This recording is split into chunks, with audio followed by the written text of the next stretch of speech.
अनादि विशेष में आप सभी का स्वागत है। मैं हूं आपके साथ विकास द्विवेदी। कार्यक्रम में आज हम किसी सियासी मसले पर चर्चा नहीं करने जा रहे हैं, बल्कि मैं तो कहूंगा कि आज हम किसी की जिंदगी की सलामती की दुआ करने जा रहे हैं। और आप सबसे भी प्रार्थना है कि हम उस सब 5 साल की उस नन्ही सी जान की सलामती की परमपिता परमेश्वर से प्रार्थना करें जो पिछले 3 दिन से 60 फीट गहरे बोरवेल में फंसी हुई है और उसकी जान सांसत में है। मध्य प्रदेश के निवाड़ी जिले के शेतपुरा गांव में प्रहलाद नाम का ये बच्चा बोरवेल के गड्ढे में गिर गया था, जिसे बचाने के लिए 3 दिन से रेस्क्यू ऑपरेशन चलाया जा रहा है। सेना और एनडीआरएफ के लोग बच्चे की जिंदगी बचाने में लगातार लगे हुए हैं। बच्चे को बोरवेल से बाहर निकालने के लिए बाजू में 60 फीट का एक कुआं खोदा गया है और अब इस कुएं से बोरवेल को जोड़ने के लिए 20 फीट लंबी सुरंग तैयार की जा रही है, जिससे रेस्क्यू टीम मासूम तक पहुंच सके। हम इस कार्यक्रम में इसी रेस्क्यू ऑपरेशन का अपडेट आप तक पहुंचाएंगे। लगातार तमाम सियासी प्रतिक्रियाएं इस पूरे मसले को लेकर के आई हैं। जिस तरह से मुख्यमंत्री शिवराज सिंह चौहान पूरे मसले पर नज़र बनाए हुए हैं, इसके साथ ही गृह मंत्री नरोत्तम मिश्रा की प्रतिक्रिया भी आई थी और निवाड़ी के कलेक्टर की भी प्रतिक्रिया आई थी। तो सबसे पहले हम आपको अपडेट्स करने के लिए सबसे पहले वो प्रतिक्रियाएं सुनवा देते हैं कि सरकार से लेकर के प्रशासनिक अधिकारी तक कितने चिंतित हैं इस मासूम की जिंदगी को लेकर। सुनिए ये प्रतिक्रिया। अभी काफ़ी प्रयास किए थे, पूरा जो हमको गहराई तक गड्ढा खोदना था वो खोद दिया था, समानांतर बचा था। मैं लगातार संपर्क में था, आज भी मेरी बात हुई थी, प्रयास पूरे चले। बच्चा जो है लगभग 49 फीट गहराई पर है। 42 फुट की अभी खुदाई, प्रशासन ने 45 फुट की खुदाई कर ली है। प्रशासन पूरी रात वहाँ रहा है, खुदाई भी की है। माननीय मुख्यमंत्री जी स्वयं भी मॉनिटर कर रहे हैं। थोड़े समय और लगने की उम्मीद है बाकी की खुदाई में। ईश्वर से प्रार्थना है कि सकुशल और स्वस्थ बाहर आ जाए। अगर कांग्रेस हम अभी नीचे गए थे, एनडीआरएफ और एसडीआरएफ आर्मी की टीम लगी हुई है। हमारे पास 2 कंप्रेशर मशीन भी आ गई हैं और तेज़ी से काम चल रहा है। करीब 5 फीट खोद पाएँ। एक्चुअल में ये जो टनल बननी है ये काफ़ी डिफ़िकल्ट चीज़ होती है। इसमें जो सुरक्षाकर्मी हैं, जो एनडीआरएफ एसडीआरएफ की टीम है, उनकी भी सुरक्षा का ध्यान रखना पड़ता है। तो वो जैसे जैसे खोदते जाएं उसका डायमीटर और उसको लकड़ी से सपोर्ट करते हुए एक वे बनाना होगा जिसमें कि ये लोग एंड तक पहुंच पाएँ। तो कोशिश पूरी है। अभी 5 फीट करीब खोदा गया है। अभी हमारे को काफ़ी और कितना टोटल कितना फीट कितना है? 19 फीट और जाना है अंदर। तो बच्चे की हालत लगेगा अभी 19 फीट 19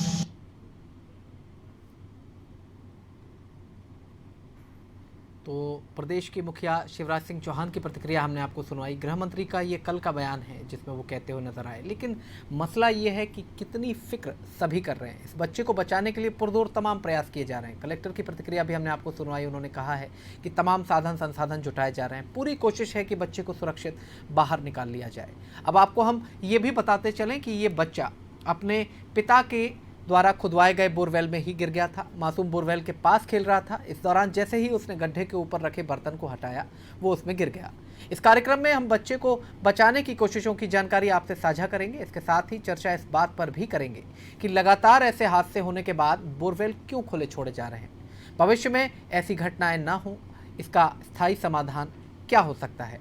हम आपको ये भी याद दिला दें कि सुप्रीम कोर्ट ने ऐसी घटनाओं को रोकने के लिए 2013 में कड़े निर्देश दिए थे, जिसमें अहम निर्देश ये था कि बोरवेल को कटीले तारों या कंक्रीट की दीवार से घेरने के साथ गड्ढे को मुंह के लोहे के ढक्कन से ढकना चाहिए। गांव में बोरवेल की खुदाई सरपंच और कृषि विभाग के अधिकारियों की निगरानी में होना चाहिए, ताकि पता हो कि कहां पर इस तरह के खतरनाक गड्ढे खुदे हुए हैं और उनको पूरा कवर किया जा सके। इसलिए ये सूचना और उनकी निगरानी की बात कही जा रही है। शहरों में ये ग्राउंड वाटर डिपार्टमेंट, स्वास्थ्य विभाग, नगर निगम इस पर नजर रखें। बोरवेल वाली एजेंसी का रजिस्ट्रेशन होना अनिवार्य किया गया था ताकि कोई भी गुंजाइश न रह जाए। और ये भी कहा गया था कि बोरवेल खोदने के कम से कम 15 दिन पहले उपायुक्त, ग्राउंड वाटर डिपार्टमेंट, स्वास्थ्य विभाग, नगर निगम को सूचना देना भी अनिवार्य है।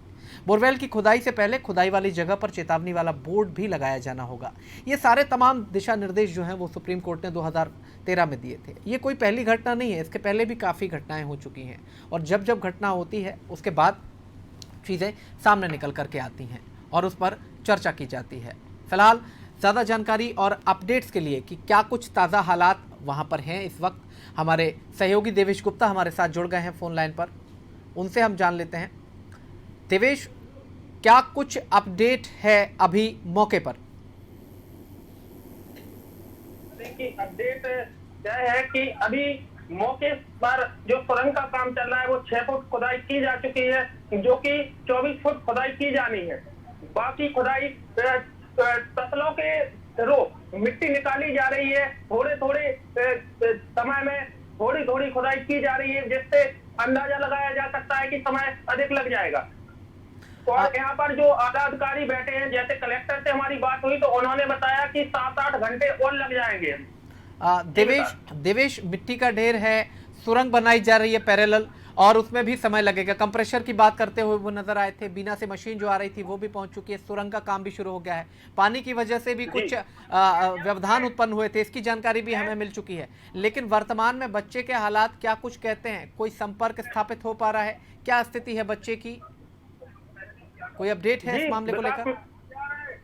जी विकास, बिल्कुल बता दें आपको कि बच्चे का 4 तारीख से कोई भी मूवमेंट नहीं है, बच्चा का कोई भी हलचल नहीं है, बच्चा ना ही कुछ हलचल दे पा रहा है, जिससे कुछ भी कहना मुश्किल है। जो कैमरे डाले गए थे देवेश अंदर, उन पर कोई स्थिति स्पष्ट होती हुई नजर आती है, जिससे हम तस्वीरें लगातार देख रहे थे, अपडेट्स बनाए हुए थे बच्चे के विषय में, तो क्या उन पर भी कोई जानकारी मिल पाई है कैमरों के माध्यम से? जी बिल्कुल विकास, बता दें कि प्रशासनिक अधिकारी मीडिया के सामने ना तो कैमरा दिखा रहे हैं, ना ही कैमरा की कोई जानकारी मीडिया से साझा कर रहे हैं, जिससे ना तो मीडिया को कैमरे के बारे में कुछ जानकारी दी जा रही है, जिससे ना तो कुछ पता भी नहीं चल पा रहा है। प्रशासनिक अधिकारियों की भी देवेश व्यस्तताएं हैं, लगातार वो जुटे हुए हैं। पहले दिन से ही हम भी देख रहे हैं कि सभी टीमें लगी हुई हैं, चाहे सेना के जवान हो, एनडीआरएफ की टीम हो, स्वास्थ्य विभाग का अमला हो, कलेक्टर, एसपी हो, जनप्रतिनिधि हो, सभी मौके पर पहुंच रहे हैं। प्रोटेम स्पीकर वीरेंद्र खटीक भी पहुंचे थे मौके पर, उन्होंने क्या कुछ प्रतिक्रिया दी थी पूरे मामले को लेकर? जी बिल्कुल विकास जी, आपको बता दें कि वीरेंद्र खटीक जी मौके पर पहुंचे थे, उन्होंने प्रतिक्रिया दी थी कि यहाँ पर जो घटना हुई उसकी निंदा की थी और प्रहलाद को बचाने के लिए उन्होंने ईश्वर से प्रार्थना की थी। साथ ही उन्होंने कहा था कि प्रहलाद को बचाने के लिए जो भी प्रयास किए जाएंगे वो किए जा रहे हैं। साथ ही केंद्र सरकार से जो भी मदद होगी या राज्य सरकार से जो भी मदद होगी वो संभवतः दिलाई जाएगी। जी विकास। देवेश, और क्या कुछ स्थितियां लगती हैं? 19 फीट गहरी सुरंग खोदी जानी बाकी है। डॉक्टरों की ओर से भी प्रतिक्रिया आई है क्या बच्चे के स्वास्थ्य को लेकर? कोई डॉक्टर की ओर से अभी तक कोई प्रतिक्रिया नहीं आई है। डॉक्टरों का साफ तौर पर कहना है कि जो कि बच्चा है, बच्चा उल्टा हुआ है, जिससे बच्चे का कुछ भी कहना मुश्किल है। यानी कि कोई भी तस्वीर स्पष्ट नहीं हो पा रही है देवेश अभी? जी बिल्कुल विकास, आपको बता दें कि तस्वीर कोई भी स्पष्ट नहीं हो पा रही है। यहाँ पर सामने खुदाई का कार्य चल रहा है और साथ ही यहाँ पर हजारों की संख्या में लोग एकत्रित हैं और इंतजार कर रहे हैं कि प्रहलाद सकुशल बाहर आ जाए। तो सभी लोग, इसी के साथ कुछ लोग तो जयकारे भी लगा रहे हैं, भगवान के नाम से जयकारे लगा रहे हैं कि जो प्रहलाद है वो सकुशल रहे, उसे वापस सकुशल आ जाए। देवेश, इसके बारे में हम चर्चा कर रहे थे, अपने दर्शकों को भी जानकारी दे रहे थे कि 2013 के सुप्रीम कोर्ट के जो नॉर्म्स हैं, जो नियम हैं, उनकी अगर अवहेलना की गई, उसके कारण ये घटना घटित हुई। अगर उन नियमों को माना जाता, समझा जाता और उस पर अमल किया जाता तो शायद इतना खराब दिन देखने को ना मिलता। छोटा बच्चा है, 5 साल की मासूम सी जिंदगी है। प्रदेश सरकार से लेकर के जिला स्तर तक के जो भी अधिकारी हैं, जो भी लोग हैं, तमाम लोग उसके लिए दुआएं कर रहे हैं, लेकिन अभी भी कोई तस्वीर स्पष्ट नहीं हो पा रही है। देवेश जी बिल्कुल विकास, आपको बता दें कि अगर सुप्रीम कोर्ट के आदेश की अवहेलना नहीं की जाती और सुप्रीम कोर्ट के आदेश माने जाते तो ये बड़ा हादसा नहीं होता, जिससे साफ अंदाजा लगाया जा सकता है कि सुप्रीम कोर्ट के आदेश की खुली आम धज्जियां उड़ाई गई है, जिससे यह हादसा हुआ है। जी विकास। देवेश, ग्रामीण क्षेत्र है पूरा, पानी की जरूरत होती है किसानों को, खेतों में बोरवेल करवाते हैं, तो कितने और मौत के गड्ढे हो सकते हैं जिले में?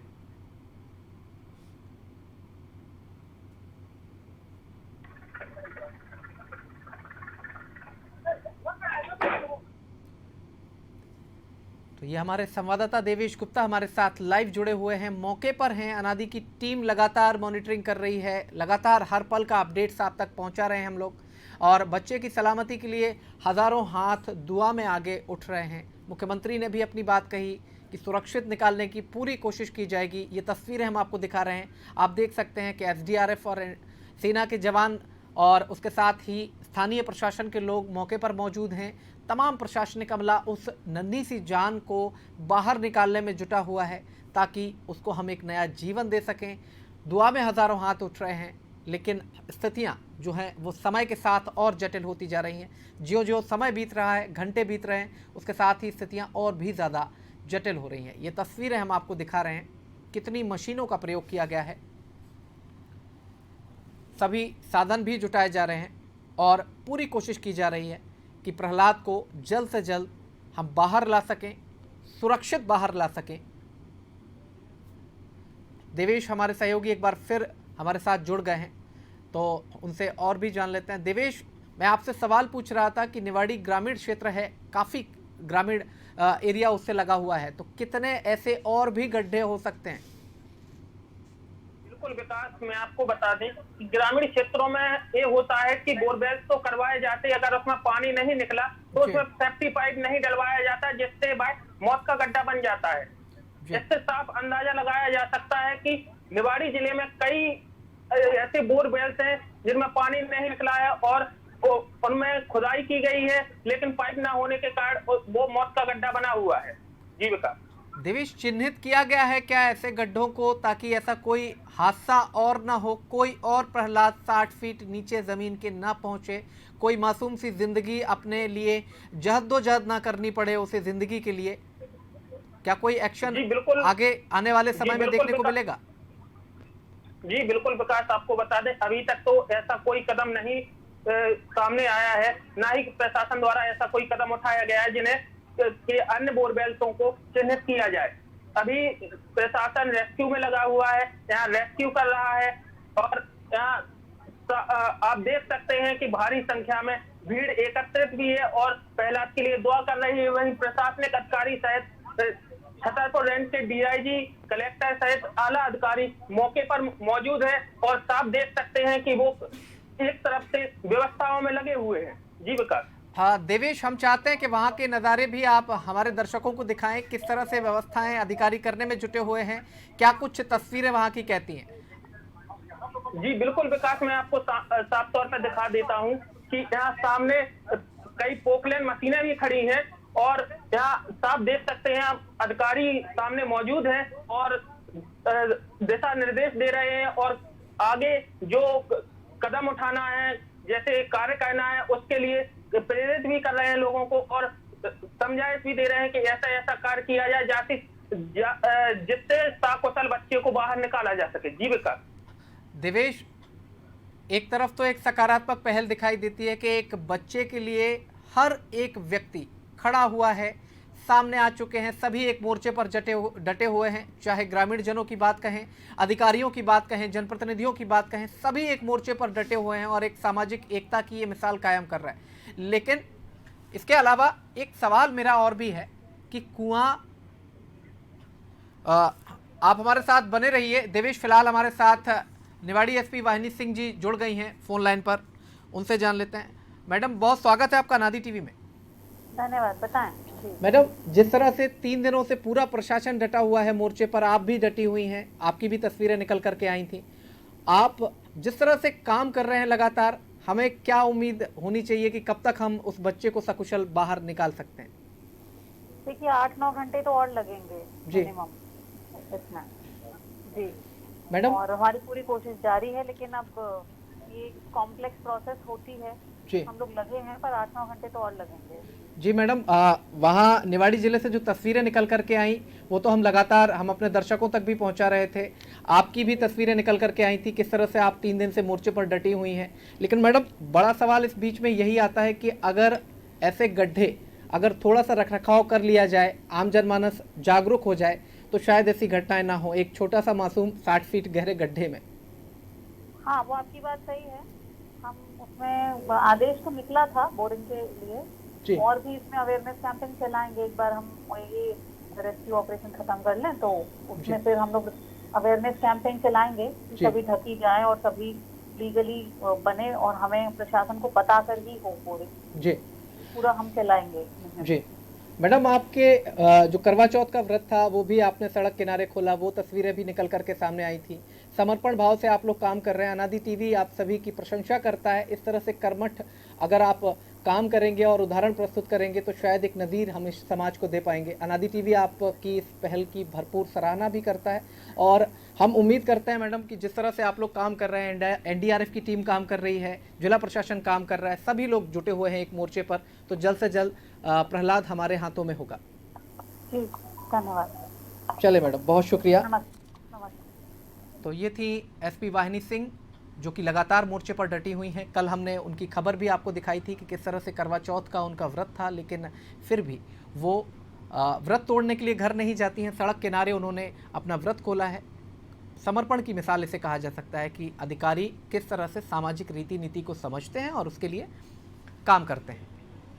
हमारे सहयोगी देवेश हमारे साथ लगातार बने हुए हैं, हम उनके पास वापस चलेंगे। देवेश, मेरी बात हो रही थी अभी एसपी वाहिनी सिंह जी से। उन्होंने कहा है कि रेस्क्यू पूरा होने के बाद हम इसके लिए एक जागरूकता अभियान भी चलाएंगे और जिस तरह के ये गड्ढे हैं, तो मेरा सवाल ये था कि प्यास लगने पर ही कुआं क्यों खोदे जाने का इंतज़ार किया जाता है? पहले भी इस तरह का कुछ किया जा सकता था। स्थानीय स्तर पर कई संगठन होते हैं, कई समाज सेवी भी होते हैं। ऐसा नहीं है कि केवल प्रशासन की भूमिका है या सरकार की भूमिका है। हमारे आसपास जो चीज़ें हमारे जान को खतरा बन सकती हैं उन पर हमें खुद भी नज़र बनाए रखनी होगी। और आप देखिए ना कि पिता ने बोरवेल खुदवाया है और उसने उसमें लापरवाही कर दी और उसका बेटा ही उसके अंदर गिर गया। बच्चा कोई और भी हो सकता था, गड्ढा भी कोई और हो सकता है, कोई अगला प्रहलाद भी हो सकता है। तो कैसे इन पर अंकुश लग पाएगा? देवेश जी बिल्कुल विकास, आपको बता दें कि यह पहल अगर प्रशासन द्वारा पहले की जाती या समाज सेवी हो या कोई ग्रामीण हो जो पढ़े लिखे नौजवान हो, अगर ऐसी पहल करते तो आज ये घटना सामने नहीं आती। बिल्कुल विकास जी, आपका सवाल सही है कि जो एक घटना आज आई है, ये घटना पहले भी कभी हो सकती थी, क्योंकि यहाँ बोर तो किए जाते हैं, लेकिन जिस बोर में आपको मैंने पहले ही बताया है कि जिस बोर में पानी नहीं निकलता है तो वो वह बोर को ढका नहीं जाता है, ऐसा ही खुला छोड़ दिया जाता है जिसमें ना तो सेफ्टी पाइप डाला जाता है। और जैसे जैसे जैसे ये प्रहलाद की घंटे बढ़ते जा रहे हैं, यानी जो रेस्क्यू चल रहा है इसमें समय लगता जा रहा है, जैसे जैसे लोगों की आशाएं टूटती नजर आ रही हैं, लोग निराश होते जा रहे हैं। बिल्कुल विकास, आपको बता दें कि पहले यहाँ लोगों का जमावड़ा लगा हुआ था, लेकिन अब लोग खिसकते हुए नजर आ रहे हैं। जी विकास, क्या प्रहलाद के परिवारजनों से भी बातचीत करने की कोशिश की गई? देवेश, क्या कुछ उन्होंने प्रतिक्रिया दी है? जी बिल्कुल विकास जी, हम आपको बता दें कि प्रहलाद के पिताजी से मेरी बात हुई थी तो उन्होंने साफ तौर पर कहा था कि मैं एक ढांढस सी बांधे हुए हैं और प्रहलाद के लिए पूरा भारत दुआ कर रहा है, हम भी दुआ कर रहे हैं, पूरा गांव सहित पूरा भारत दुआ कर रहा है कि सकुशल प्रहलाद वापस आ जाए। और इसी के साथ जब हमने प्रहलाद की माताजी से बात करने, इस सदमे से बोल भी नहीं पा रही हैं। जी विकास, छोटा बच्चा है, माँ की स्थिति समझी जा सकती है। जिस तरह से 60 फीट गहरे गड्ढे में मासूम पड़ा हुआ है, वो माँ जो अपने आंचल से अपने बच्चे को एक पल के लिए भी अलग नहीं होने देना चाहती, उसका बच्चा 60 फीट गहरे गड्ढे में पड़ा हुआ है, उस माँ की हालत तो कुछ अलग ही होगी। क्या कहा जा सकता है देवेश? लेकिन इन पूरी घटनाओं पर अंकुश लगाने के लिए ज़रूरी है कि हमारे आसपास जो भी स्थितियां बने। फिलहाल एनडीआरएफ से हमारे साथ एचएन तिवारी जी हमारे साथ फोन लाइन पर जुड़ गए हैं, उनसे जान लेते हैं। कल भी हमने उनसे बात की थी। सर, बहुत स्वागत है अनादि टीवी में आपका। जी जी नमस्कार सर। सर, पूरे घटनाक्रम को लेकर आपकी प्रतिक्रिया चाहूंगा ताकि हमारे दर्शक भी जान सकें कि हम कहां तक पहुंच पाए हैं। नहीं, मैं एक्चुअल में ये बोलूंगा कि मैं उस दिन भी ये बोला था कि वहाँ पे कौन सी टीमें काम कर रही है, एनडीआरएफ की टीम काम कर रही है जी, और भी टीमें काम कर रही है, तो उन्हें कैसा अप्रोच बनाया है कि अभी तक नहीं निकला जी। इस चीजों पे उन्हें थोड़ा सा सावधानी बरतने की जरूरत है और साथ ही साथ उसमें अप्रोच किस टाइप का काम करेगा इस तरह से अप्रोच बनाना चाहिए। तो अभी तो बहुत टाइम टेकन हो गया जी। सर, 2 दिन से ऊपर हो गया है, बच्चे की हालत लगातार बिगड़ती जा रही थी और अब तो कोई प्रतिक्रिया आनी भी बंद हो गई है। तो क्या समय रहते भी इन चीज़ों को दुरुस्त किया जा सकता था? क्या तरीके हो सकते थे उसके? इसमें तरीके ये हो सकते थे कि अगर अल्टरनेटिव अप्रोच साइड से बनाना था, अगर नहीं है तो कुछ इम्प्रोवाइज मेथड, एनडीआरएफ के पास भी कुछ इक्विपमेंट होते हैं, एनडीआरएफ हेडक्वार्टर को सूचित करना चाहिए था, जी और भी जो एजेंसियां काम करती है उनको सूचित करना चाहिए था, और साथ ही साथ उसमें अप्रोच बढ़िया से बढ़िया बनाना चाहिए था। जी, यानी कि शुरुआत अगर सही सलीके से कर ली जाती, पूरी प्लानिंग के साथ कर ली जाती, तो बच्चा अभी तक बाहर होता। आराम से निकल जाता बच्चा। क्या सर इसके पहले भी किसी रेस्क्यू में आपने योगदान दिया है इस तरह का कि इसी तरह की स्थितियां बनी हो और हम सकुशल बाहर निकाल रहे हैं? एमपी में ही एक बार हुआ था इस तरह का, तो साइड से वो इम्प्रोवाइज मेथड काम नहीं किया, बच्चे को भी निकालना था जी, उसमें बच्चा इम्प्रोवाइज मेथड से ये लगा कि चोटिल ना हो, जी, तो अलग से अप्रोच बना के, मतलब अल्टरनेटिव रूट बना के जी। उसको निकाला गया था। सर एक छोटा सा सवाल और मैं यहाँ पर आपसे पूछना चाहूँगा। आप तो लगातार ऐसे ऑपरेशंस में व्यस्त रहते हैं, बच्चा उल्टा गिरा हुआ है, अगर वो सीधा होता तो क्या कुछ संभावनाएं उसमें हो सकती थी? सीधा होता तो बहुत इजी होता है, जी। अब वहाँ जो एजेंसियां काम कर रही होगी, सीधा होता तो इजी होता। उल्टा में यह है कि हर कोई रिस्क लेना नहीं चाह रहा हो कि बच्चा अभी लाइव है कि कैसा है, अब उसके सिचुएशन पे है। अगर उल्टा है तो थोड़ा सा दिक्कत महसूस होता है, कोई भी काम करेगा तो थोड़ा सा दिक्कत होगा, जी, क्योंकि बच्चे को भी सेफ निकालना है।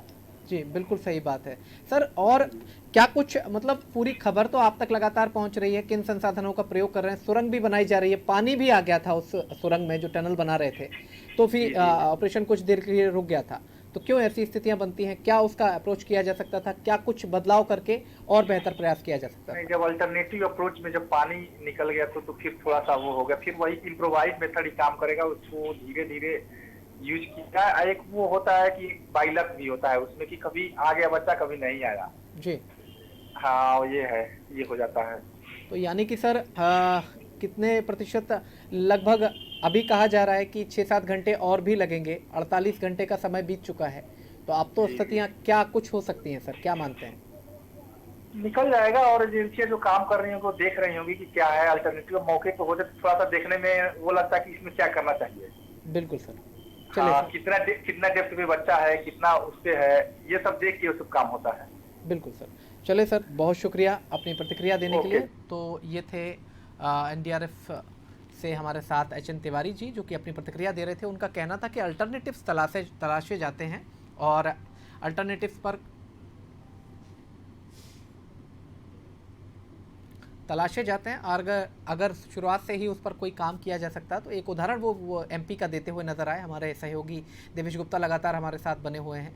देवेश, अब क्या कुछ स्थितियां कहती हैं, कितना समय बता रहे हैं और कब तक बच्चे को निकाल पाएंगे? क्या एक दिन और बीतेगा या आज की रात ही ये ऑपरेशन पूरा कर लिया जाएगा? जी बिल्कुल विकास, आपको बता दें कि अभी प्रशासनिक अधिकारियों का कहना है कि 6 से 7 घंटे और लग जाएंगे, और इसमें कुछ नहीं कहा जा सकता है कि समय और लगेगा कि इतने ही समय में काम हो जाएगा। चले देवेश, आप वहाँ लगातार बने रहिए, पूरे मामले पर नज़र बनाए रखिए, हम आपसे लगातार अपडेट्स लेते रहेंगे, आप जुड़े रहिए हमारे साथ। तो ये थे हमारे सहयोगी देवेश गुप्ता, जो कि लगातार हमें अपडेट्स भेज रहे हैं, मौके पर मौजूद हैं और पल पल की अपडेट हमें लगातार भेज रहे हैं। लेकिन बड़ा सवाल इस सब के बीच में यही है, जिस तरह से हमने चर्चा की, निवाड़ी एसपी वाहिनी सिंह ने भी बातचीत करते हुए बताया कि फ़िलहाल रेस्क्यू प्राथमिकता है। सही बात है, बच्चे की ज़िंदगी बचाना पहली प्राथमिकता है, और उसके बाद उन्होंने कहा है कि वो ऐसे सभी मौत के गड्ढे जो हैं उसको लेकर के आदेश भी जारी होगा, उस पर निगरानी भी बनाई जा सकेगी और नज़र भी रखी जाएगी। इसके साथ ही हमारे सहयोगी लगातार बात करते हुए हमें बता रहे थे कि क्या कुछ अपडेट्स हैं पूरे मामले को लेकर, और इसके अलावा एनडीआरएफ से एचएन तिवारी जी ने बात करते हुए बताया कि अगर पैरेलल कुछ और विकल्प तलाशे जाते उस स्थितियों के हिसाब से जो मौके पर हैं, तो शायद बेहतर परिणाम हो सकते थे। एक उदाहरण का भी जिक्र किया उन्होंने मध्य प्रदेश का, तो शायद और बेहतर परिणाम सामने आ सकते थे। हम पल पल का अपडेट्स लगातार आप तक पहुंचा रहे हैं, और हम उम्मीद करते हैं, अनादि टीवी भी दुआ करता है कि बच्चा सकुशल बाहर निकले। आप भी प्रहलाद के लिए दुआ में हाथ उठाइए, प्रार्थना कीजिए कि ऐसी स्थितियां जो बनी हुई हैं उससे वो बच्चा बाहर निकल करके आए। और एक अनुरोध और अनादि टीवी आप सभी से करता है कि अगर आपके आसपास ऐसा कोई भी उपक्रम है या कोई भी चीज़ आपको ऐसी दिखाई देती है जिससे नौनिहालों को, बच्चों को, बुजुर्गों को, किसी को भी खतरा हो सकता है, जान का खतरा हो सकता है, तो उसे बिना किसी देर किए अपनी जवाबदेही समझते हुए उस पर काम करें, उस पर पूरा मंथन करें कि क्या इसके गंभीर परिणाम हो सकते हैं। अगर इसमें और लापरवाही की गई और ये घटनाक्रम आगे तक जाता है तो कितने गंभीर परिणाम इसके हो सकते हैं। इसलिए जागरूक बनिए और आगे चलिए, क्योंकि ये देश आपका है और आपको ही संभालना है। इस कार्यक्रम में फिलहाल इतना ही। आप बने रहिए अनादि टीवी के साथ। बहुत बहुत शुक्रिया, बहुत बहुत धन्यवाद।